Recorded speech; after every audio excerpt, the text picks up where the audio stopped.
La situación financiera de Pemex y CFE no es la más óptima, eso lo sabemos.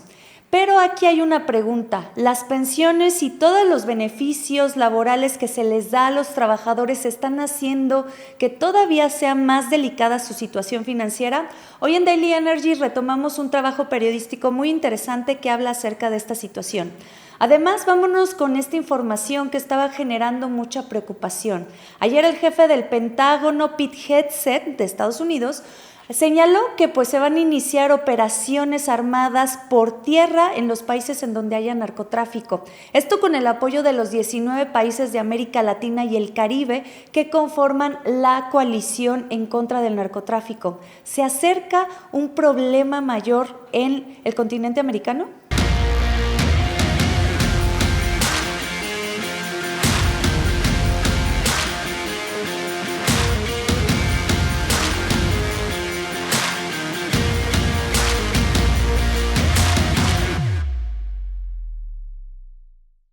Muy buenas tardes, bienvenidas, bienvenidos a este último Daily Energy de la semana. Yo soy María Fernanda Navarro y vamos con información muy interesante. A ver, las pensiones y beneficios laborales que otorgan a sus empleados amenazan las finanzas de CFE y Pemex. De acuerdo con un reportaje publicado por el periódico Reforma, sí. El trabajo periodístico señala que pese a los cambios en las pensiones de Pemex y CFE que se han llevado a cabo durante los últimos años, el monto en el pago de pensiones que se hacen en las dos empresas estatales continúa aumentando y esto amenaza sus finanzas.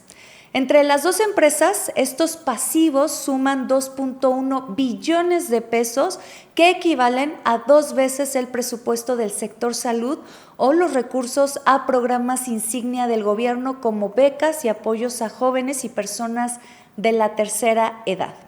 Vamos con los datos del primer semestre del 2026.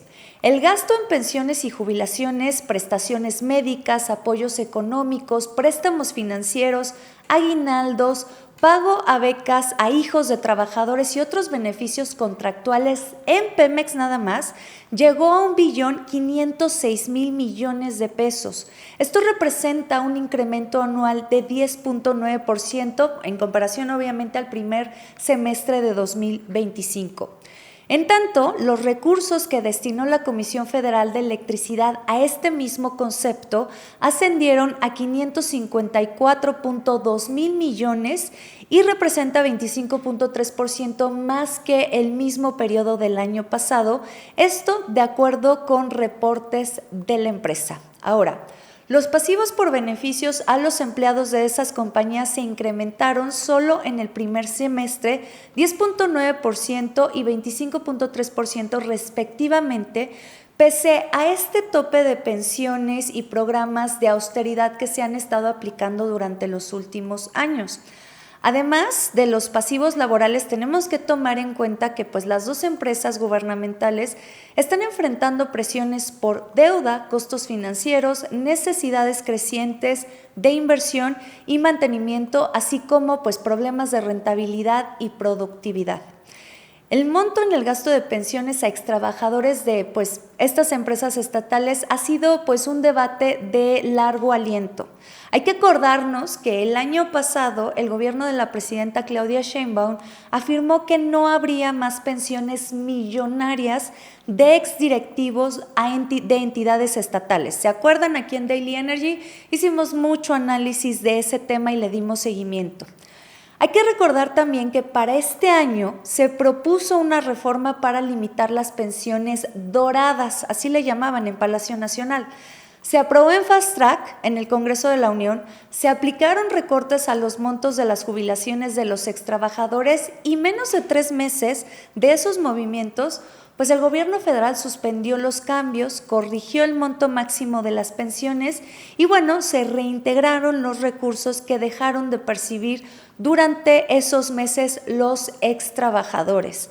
De hecho, hicimos un reportaje amplio aquí en Daily Energy, entrevistamos a los extrabajadores jubilados que, mencionaban que se les hacía injusto y que estuvieron luchando por varios meses para que pues no les recortaran tan fuertemente sus pensiones. Y fue finalmente en el marco del Mundial, en una de las movilizaciones que se hicieron en el primer partido del Mundial que se celebró aquí en México, en donde pudieron llegar a una negociación.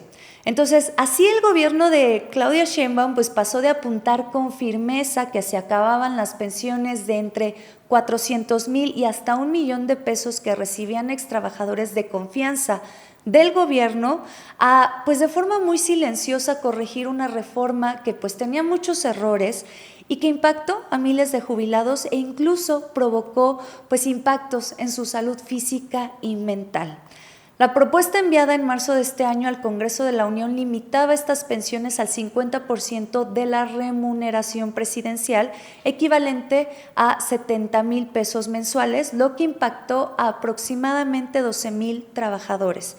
Y bueno, como ya se los comenté, tras meses de inconformidad y negociaciones, los extrabajadores de Pemex sí lograron que se revirtiera la reducción de sus pensiones al argumentar que la información con la que se había determinado quiénes sí tenían pensiones doradas y quiénes no era imprecisa, y de que pues la retroactividad a sus derechos ganados era totalmente ilegal y que el impacto económico estaba afectando pues la seguridad de los extrabajadores.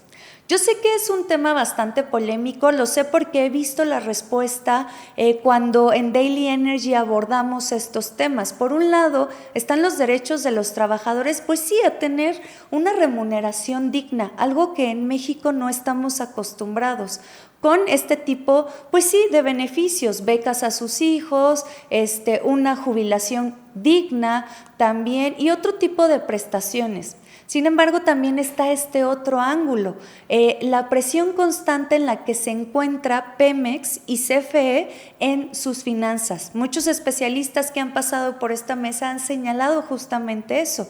Debe de haber una reestructuración en esos derechos, en esos apoyos que se le da a los trabajadores e incluso en lo que reciben mensualmente de sus salarios.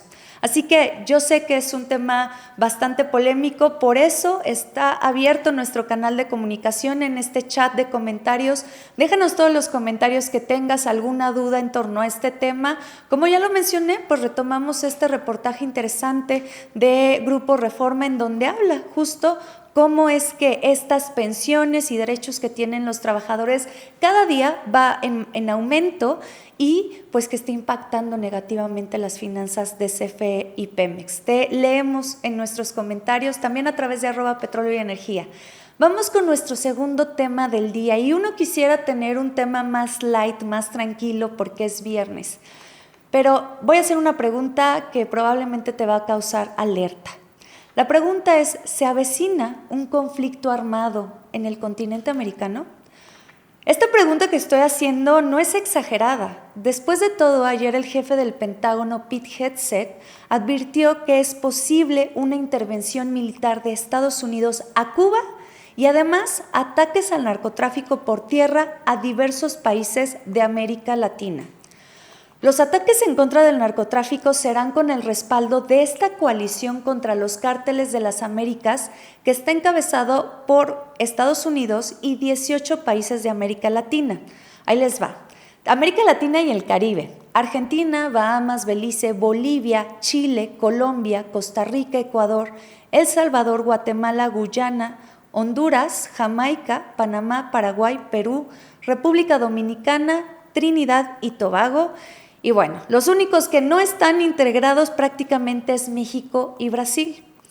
El gobierno del presidente Donald Trump lanzó en septiembre del año pasado, hay que recordarlo, pues esta campaña de bombardeos aéreos contra pues presuntas lanchas del narcotráfico en el Caribe y el Océano Pacífico Oriental, que hasta la fecha ha dejado al menos 215 muertos.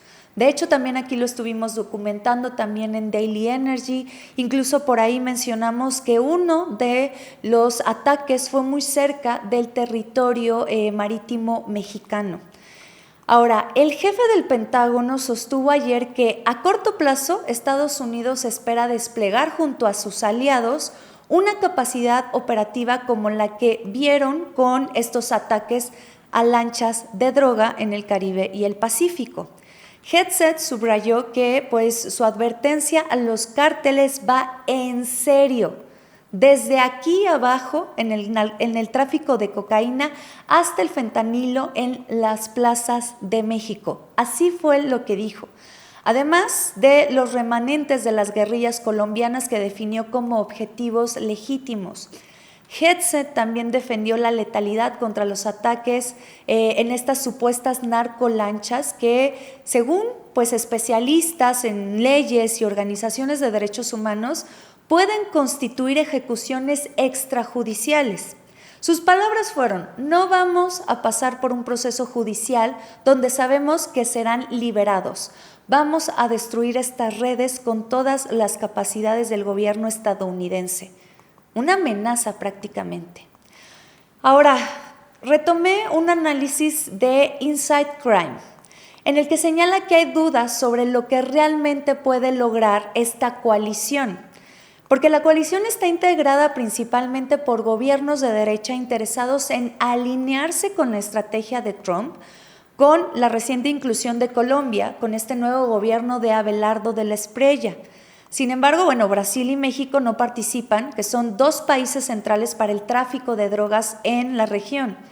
Y ahora, la declaración fundacional de esta coalición contiene apenas 4 puntos, sin compromisos a largo plazo sobre cómo repartir las responsabilidades entre los Estados miembros, ni propuestas para rastrear los flujos criminales transfronterizos o investigar la corrupción gubernamental. En cambio, se apoya fuertemente en una estrategia militarizada e ignora los factores que sostienen al crimen organizado, como los sistemas judiciales débiles, la mala gobernanza y la pobreza, que pues hacen rentable las economías ilícitas. La investigación de Inside Crime sobre lo que realmente ha logrado el poder de fuego detrás de esta campaña estadounidense de atacar a las lanchas encontró pocas evidencias de que los ataques hayan afectado los flujos de cocaína, incluso mientras aumentaba el número de muertos y los costos de la operación. Es un patrón que el enfoque militarizado de esta coalición corre el riesgo de repetir.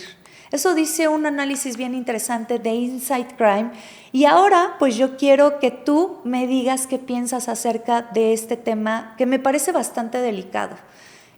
Prácticamente es una amenaza en contra de los cárteles del narcotráfico, pero bajo un esquema absolutamente pues opaco, poco transparente. Ya vimos lo que pasó. Así se empezó y no quiero ser alarmista, pero así se empezaron los ataques a lanchas muy cerca de Venezuela. Después se llegó al país para, capturar a Nicolás Maduro con esta idea o este señalamiento de que se trataba de un líder del narcotráfico. Se lo llevaron a Estados Unidos, lo encarcelaron y hasta el momento lo que realmente sabemos y lo que está en los hechos es que Estados Unidos tenía un interés claro por la industria petrolera de Venezuela y que en este momento está desplegando pues toda su fuerza económica y de inversión en ese país con la venia de la presidenta interina, Delcy Rodríguez. ¿Cómo podemos fiarnos de que esto realmente va enfocado en el tema del narcotráfico y no de un control regional en el continente americano? Dime qué piensas acerca de este tema. Lamento mucho dejar este último Daily Energy de la semana con esta situación tan alarmante, pero vale la pena tener claridad de lo que está ocurriendo, estar preparados para ver qué es lo que va a pasar y cómo se está moviendo el gobierno de Estados Unidos con el apoyo de 18 países del continente americano. Te dejo aquí esta cajita en donde nos puedes dejar tu comentario, dudas, preocupaciones y nada, recuerda que finalmente somos una comunidad que, además de ver temas pues del sector energético en este espacio, también le damos seguimiento a estos temas tan importantes. Yo soy María Fernanda Navarro, gracias por acompañarme este viernes. Nos vemos la próxima semana. Las opiniones expresadas en este podcast no son responsabilidad exclusiva de los participantes y no reflejan necesariamente la postura editorial de Petróleo y Energía ni de PQ Media Group. Todo comienza con un movimiento, pero detrás de cada movimiento está la logística que conecta industrias, impulsa inversiones y fortalece la competitividad de México. En Petróleo y Energía presentamos nuestra edición 161, Logística y Movilidad, un número donde los protagonistas de la industria comparten la visión que está transformando el sector. Porque hoy la logística ya no consiste únicamente en mover mercancías. Es infraestructura, es tecnología, es información, es competitividad. Y así lo confirman nuestros líderes de la industria de logística y movilidad. Alejandro Gaya, de Element Fleet Management, nos revela que aprovechan la data para construir flotas más seguras, productivas y sostenibles. Y Alejandra Méndez, de Tracción, explica que hoy en día, la logística es un elemento estratégico que impacta directamente la capacidad de las empresas para competir. Para Francisco Estrada, de Grupo TMM, el nombre del juego es la trazabilidad, la digitalización y la automatización. Reinaldo Tobar Arroyo, director general de Maosa, asegura que en este sector no se trata de quién vende más, sino cómo se mueve más eficientemente a México. 4 líderes, una misma visión. La energía impulsa el desarrollo, la tecnología acelera las decisiones, la innovación conecta oportunidades y la logística hace posible que todo suceda. Petróleo y Energía, edición 161, Logística y Movilidad. Revista Ensembles a nivel nacional. Y edición digital, español e inglés, disponible en Issue, Maxter y Press Reader. Escucha nuestros programas completos con análisis y conversaciones junto a los líderes del sector energético, cuando quieras y desde donde estés. Petróleo y Energía, ahora también disponible en Spotify.